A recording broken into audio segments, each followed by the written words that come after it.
Hey, what's up, everyone? This is Joaquin from the World Unboxed, and we're going to be talking about AEW All Out 2021, and it just dropped today, just finished today. I watched it live, and it was quite an experience, and this is actually the first video on the channel to talk about wrestling. There was just so much that happened, and I wanted to give a quick reaction and talk about the show, essentially. So, what I'm gonna do is a quick rundown of the different matches, give my thoughts, and I guess it's kind of a review as well. And yeah, just essentially talk about the whole thing. So here goes.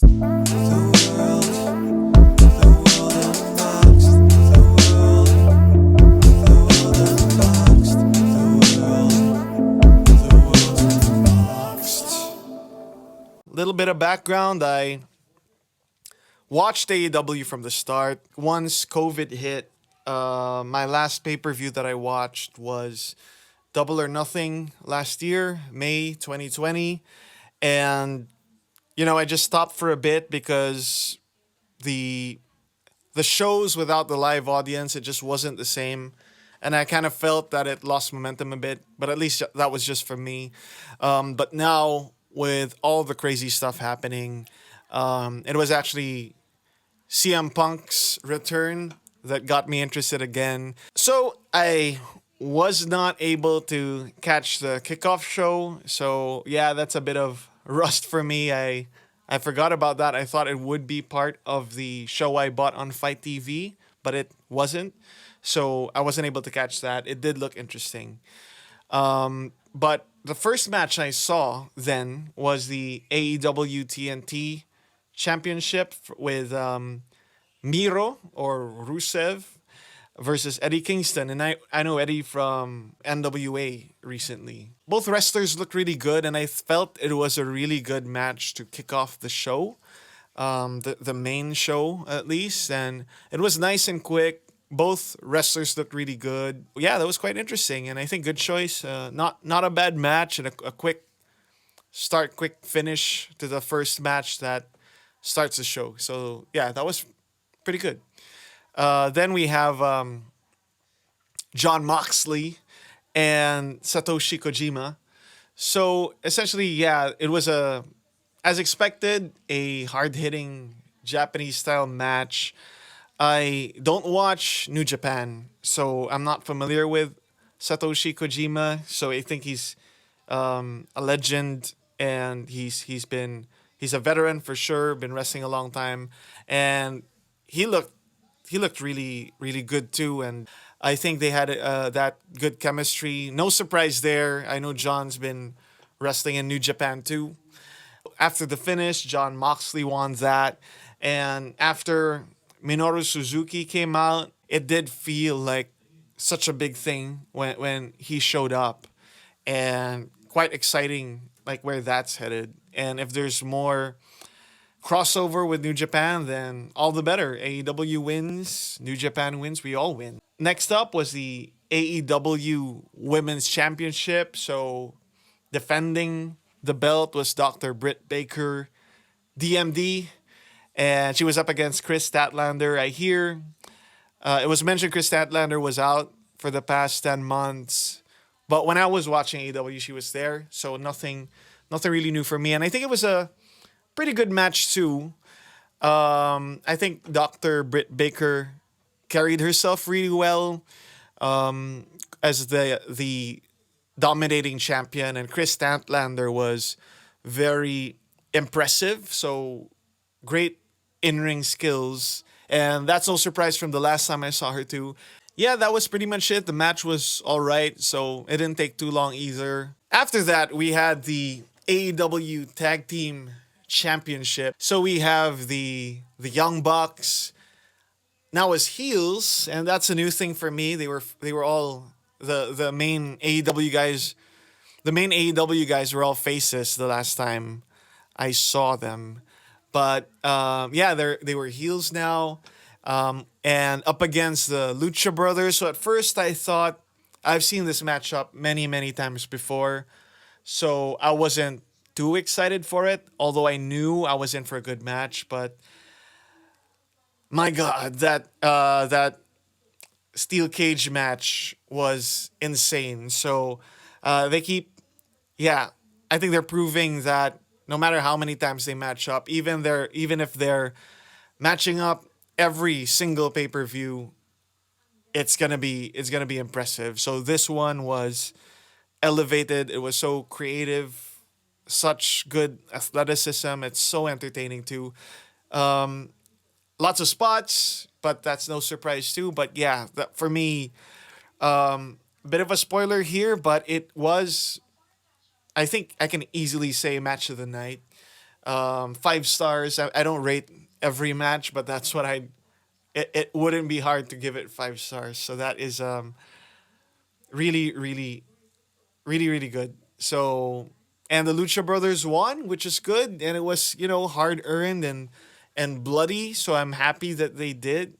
I think, yeah, the story was there, and the match flowed really well. So that's what AEW has. And the Young Bucks looked strong in defeat too. So it was very satisfying. The next match was the Casino Battle Royale. And it was an interesting mechanic this time around. So usually all the wrestlers would start at the same time in the ring. And it was a bit of a mess. And also you don't really get to appreciate each wrestler's entrance and everything. But this time you did get entrances. It was short though, understandably, but they came in batches. So there were 4 batches of 5 that came in, I believe. So for each suit of the cards that they drew, and yeah, so every couple of minutes, a new batch of 5 came in, and it was really interesting to see some familiar faces from before on AEW, and also up and coming talent or the new talent in the brand. So that's good, and I think that's one of the things that I was wishing for before on AEW. That they were kind of that's the one thing they were kind of behind WWE on, but I maybe it's not there yet, but it's definitely catching up and improving. And speaking of improving, the last to enter was the person who drew the Joker, and the one who did that, what are the chances? 4.7, 4.8% chance that it was their new ex WWE acquisition by the name of Ruby Soho. Cool name choice, by the way, and I really like the song. So, Ruby Soho is Ruby Riot from WWE previously, and she was always, I felt, a good and underused talent. So, it's nice to see this momentum and this push for her. So, that was really interesting. So, down the last 3 were Nyla Rose, Thunder Rosa, and Ruby Soho. And I was actually, the last 2, they eliminated Nyla Rose, and it was down to Thunder Rosa and Ruby Soho. I was actually happy either way because I really like Thunder Rosa too from NWA. And she's really good in ring too. But Ruby Soho won it, and that makes sense, for the momentum and everything. So, yeah, looking forward to more stuff on the women's roster, and I hope it doesn't stop there, and I'm sure it won't either. So that was the Casino Royale. Then we have MJF versus Chris Jericho, and I've always been, if I had to name one favorite wrestler of all time, that would be Chris Jericho for sure. The match was nothing new. It's more of the same sort of dynamic and what you would expect from the match. I didn't feel it had, well, funny to say, I was going to say it didn't have high stakes, but then if Jericho lost, he was going to retire, so it was. Yeah, but so it was good, not brilliant, I think. So I think that, yeah, I'm just curious, I guess, how they take that forward. So Chris Jericho won. It was a MJF won, but Chris Jericho had his foot on the rope, so they restarted it. Jericho won soon after with the walls, and not my favorite version of the walls with the knee down the back, but still pretty good and awesome that he won. I don't think I'm quite ready to see him leave yet, and I think it should be a bigger spectacle when he does. But yeah, if he's not leaving anytime soon, I'm hoping they have. I don't know if it's worth one last run with the belt, or at least to for him to go in a new non MJF related direction. For now, like moving forward, and the same for MJF. I know they're both capable of many different things. So I think yeah, something new is what I wish I'd see moving forward. But let's see. There could be more surprises down the line. Then the next match was the best in the world. So the much awaited CM Punk match. I didn't expect it to be third to the last. So I think it was a great match with Darby Allin. I like Darby and his unique, fearless, nearly suicidal in ring style, and I think the match did its job for both of them. It's exactly the first match that CM Punk needs, I think, to get warmed up and really start building on that push for him. I wonder where CM Punk's going next, especially in light of the things that I'm going to be talking about soon. Then the next match was Paul White versus QT Marshall. So I don't know the full storyline around it, but we have a face, Paul White, and heel QT Marshall and friends. One of which looks kind of like No Way Jose from WWE. But yeah, that's just me being ignorant about the roster as it currently is. But yeah, I think it as the breather match that I think it was meant to be and was. It was fine. So quick match. I didn't want it to go too long, and Paul White won. I didn't see him losing anyway, even if I just started watching again. But I think that was a fair fair show from both, and gave the crowd the rest that they needed for the big main event. For the main event, we had Kenny Omega defending the AEW Championship versus Captain Charisma himself, Christian Cage, and Christian had a bit of momentum going for him because he won the TNA Championship from Omega last time. It was so yeah, the match started, and overall, I think it was a good match. And normally, do I would have expected more than a good match, a lot more than a good match from Kenny Omega, one of my favorite wrestlers. And so I don't know if it was a lack of chemistry with Christian or whatever, but it was, yeah, not the usual main event Kenny Omega kind of match that you'd expect. Because I know he could wrestle with anyone and get 5 stars, but this it could have been the fatigue from all the great matches before. The crowd was pretty silent actually, so there wasn't that much energy despite the in-ring performance and the stuff they were doing, which was actually pretty good. Kenny Omega won. I think that's what I wanted to, even if he's a heel. I love the super one-winged angel at the end, so I was kind of scared that for Christian's head. But yeah, pretty amazing. Now, this is where things get crazy. And with all the expectations going in to the pay-per-view, I know CM Punk was having his first match in 7.5 years. And there were rumors of Brian Danielson.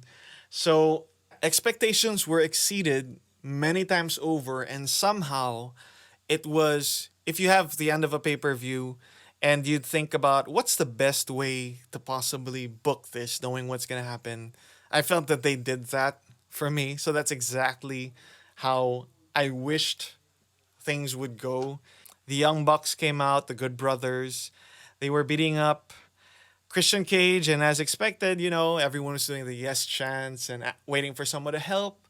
So in what was kind of, I guess, a false finish or a bait and switch, Luchasaurus and Jungle Boy came out. Then they got overpowered while beating up those guys. The lights went dark. It wasn't Brian Danielson, but it was Adam Cole, baby!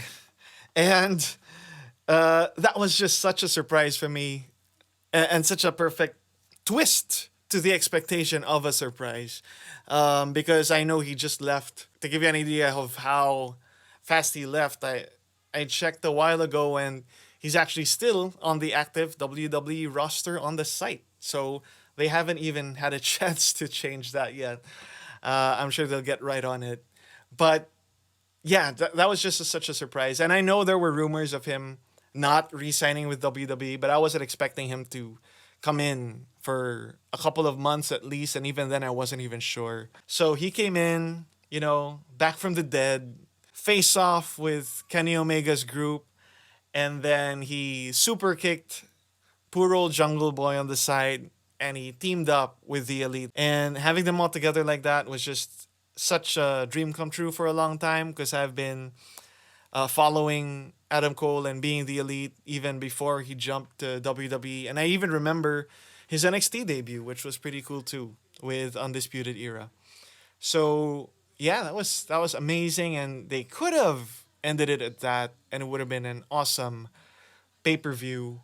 But then before Kenny Omega was doing his ending thing, then the Ride of the Valkyrie played, and Brian Danielson came out, and faction versus faction. It was a bit of a brawl.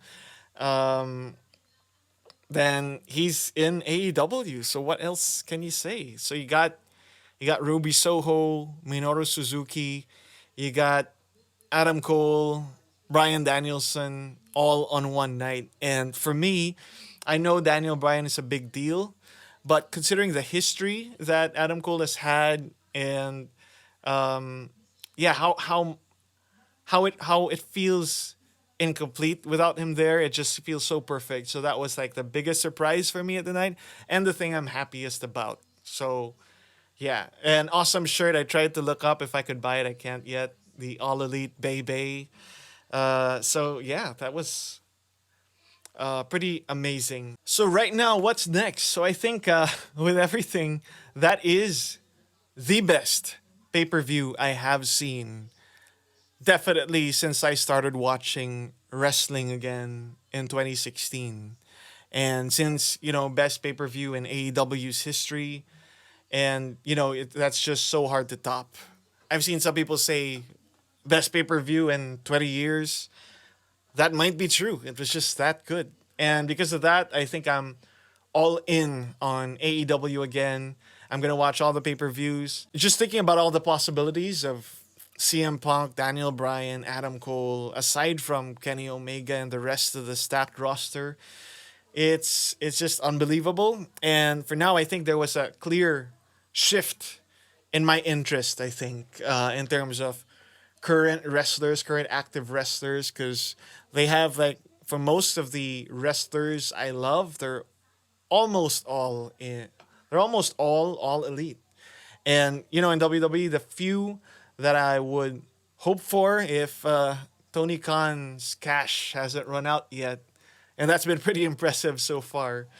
I guess Finn Balor, AJ Styles, Shinsuke Nakamura, and Ricochet, those guys.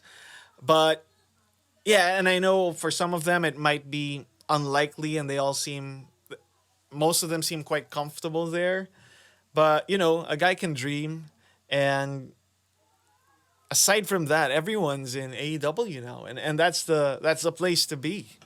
And I can't wait to see what happens next. There's just so many possibilities, and it's a very exciting time to be a fan of wrestling again. And I feel like it's been a long time since you could actually say that. I was not really planning to do a review of All Out or to talk about it, but there's too much not to talk about it. So that's pretty much it. It's not the usual content on the channel, but I hope you did like it. And if you reached this part, tell me what you think. Tell us what you think, and show us some support on The World Unboxed. I hope you can subscribe to the channel and check out our other stuff. They're not all wrestling. This is the first one, but depending how it goes, there could be much more, and I'm sure there's a lot to talk about. Thanks for watching.